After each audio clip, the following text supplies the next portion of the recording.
প্রতারণার অভিযোগে ৬ June new টাউনের একটি অফিস থেকে গ্রেফতার করা হয় বিক্রমজিৎ পান্ধে, রিচা পিপুলওয়া, নীলেশ রস্তোগি, শুভজিৎ পাল, আকাশ সিংকে।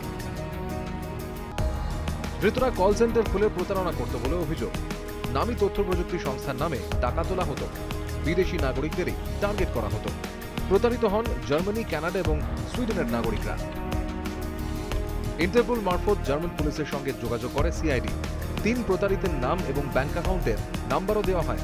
তারপরই জার্মানির সরকারি আইনজীবী জানান ওই ৩ জনের খোঁজ পাওয়া গেছে এবং একজন অভিযোগও জমা দিয়েছেন।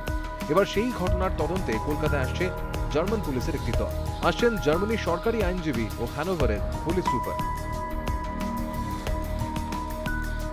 সিআইডির তরফে তদন্তের নেতৃত্বে ওসি রাজস্বী বন্দ্যোপাধ্যায় ও অ্যাডিশনাল ওসি অতনু সাঁতরা।